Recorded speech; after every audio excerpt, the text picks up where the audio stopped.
All right, friends, we've got some big luxury fashion news. We all know the Kering Group, right? Mega luxury conglomerate. Owns brands such as Gucci, Saint Laurent, Bottega Veneta, Balenciaga, Alexander McQueen, and others. Well, now they'll also own 30% of Valentino. That's right, just a few weeks ago, Kering announced that they'll be buying a 30% stake in the Italian brand Valentino for 1.7 billion euros in cash, straight up. Not only that, but the agreement also includes the option for the Kering Group to purchase the rest of Valentino before the end of 2028. So that means that within 5 years or less, Valentino may be owned outright by the Kering Group. But why? Why is Kering dishing out billions of dollars to own a piece of Valentino? Is it simply to compete with its biggest rival, which is LVMH? LVMH, as you probably know, owns brands such as Louis Vuitton, Dior, Celine, Givenchy, Fendi, and even Tiffany & Co., and plenty other brands. Or is it just pure corporate greed? They just want to grow? It's a big monster, right? Maybe, probably. But the most interesting answer lies within Gucci. Yeah, Gucci. Let me explain. Gucci has historically been the star brand under the Kering Group umbrella. But let's back up a bit of history. So you know LVMH, I just mentioned, they own so many other competing brands. Well, back in 1999, LVMH acquired a 5% stake in Gucci. And at the time, LVMH chairman Bernard Arnault claimed that it was a passive stake and that he intended to leave Gucci to remain independent. But as you can imagine, Gucci panicked. If you read the book or you watched the movie recently, then you'll know the whole history and the drama around it. So Bernard Arnault said, "It's a passive stake. Don't worry. Calm down." But then quickly turned around and increased his stake in the brand to about 35% within that same month. So there's a reason why Bernard Arnault is referred to as the wolf in the cashmere coat. He's most definitely had his eye on Gucci. And it wasn't a passive move he was making by any means. But then, an interesting turn of events, someone else around that time swooped in to claim a 42% stake of the Gucci Group for about $3 billion. And that someone was now what we know as the Kering Group.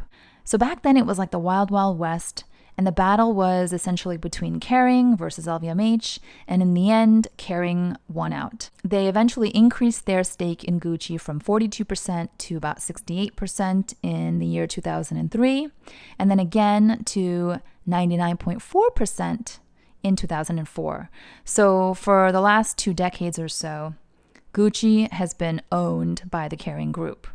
So there's no question, Kering Group fought hard for Gucci, and Gucci in turn wound up being an excellent investment for the Kering Group. That is until recently.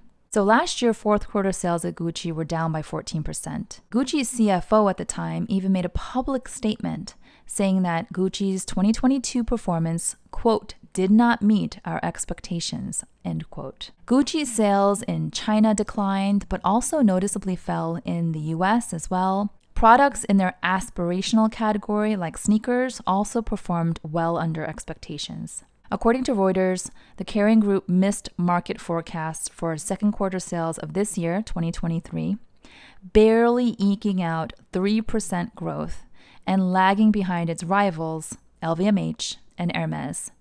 And it's really been struggling to turn around their star brand, once again, Gucci. Meanwhile, LVMH has been doing very well, and Hermes as well. So, I'm sure Kering Group is feeling a bit of a stomach ache seeing its competitors growing and doing well, and they are struggling, and their star brand has been struggling. Also, remember Gucci parted ways with its star designer, Alessandro Michele. That was last November. I made a whole video about it, and there were some interesting reactions from the industry. But then in January of this year, Gucci announced the appointment of Sabato De Sarno as the new creative director, even though he was a relatively unknown designer who was previously at none other than Valentino. Yes, he was at Valentino. So should we have seen the writing on the wall at that point? Was this the hint leading up to what's happening now? Who knows if it's all connected? Anyway, DiSarno, as the new creative director for Gucci, will debut his collection next month in September, so it'll be really interesting. I think people in the fashion world are curious as to what he's going to deliver, but mostly the Kering Group is probably holding its breath to see how DiSarno's collection is received by the world. It's kind of sad, though, in my mind, because it almost feels like the Kering Group is actually taking their bets off of Gucci, their once star brand, and placing their bets on Valentino instead. It feels like they've been shopping around for a replacement, a new shiny star brand. Do you think? Do you agree or not? So anyway, what does this all mean for Gucci? Will Gucci be bumped from the spotlight? Will Valentino be the hot new thing under the Kering Group? I mean, the truth is, Gucci had phenomenal growth in the years 2015 to 2019, but then really started to lose serious momentum in the recent years. So maybe none of us should be surprised by this. Maybe this was all bound to happen. Maybe the Gucci brand has been kind of losing its luster for a while now. I don't know, how are you all feeling about Gucci these days? Are you a fan? Have you always been a fan? Are you a newer fan of Gucci? If so, what draws you to the brand? Or were you once a fan but no longer interested? If so, why? What is the most overrated luxury brand ever? Probably Gucci. I don't know, I guess it's just played out and there's lots of knockoffs out there. Gucci. Yes, Gucci as well. Gucci? Yeah. Gucci. How about you? I was gonna say Gucci as well. Gucci?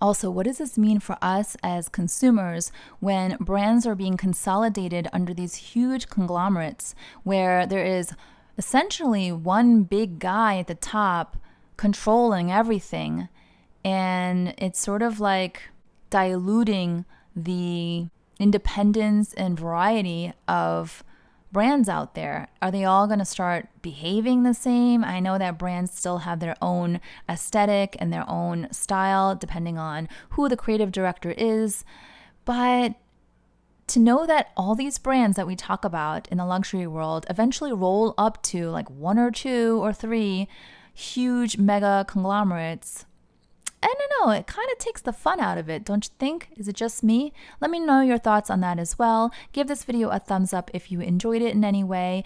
Also, if you haven't subscribed to my channel already and you enjoy this type of content, I would love for you to subscribe and join our community. I'll see you all next time. Bye-bye.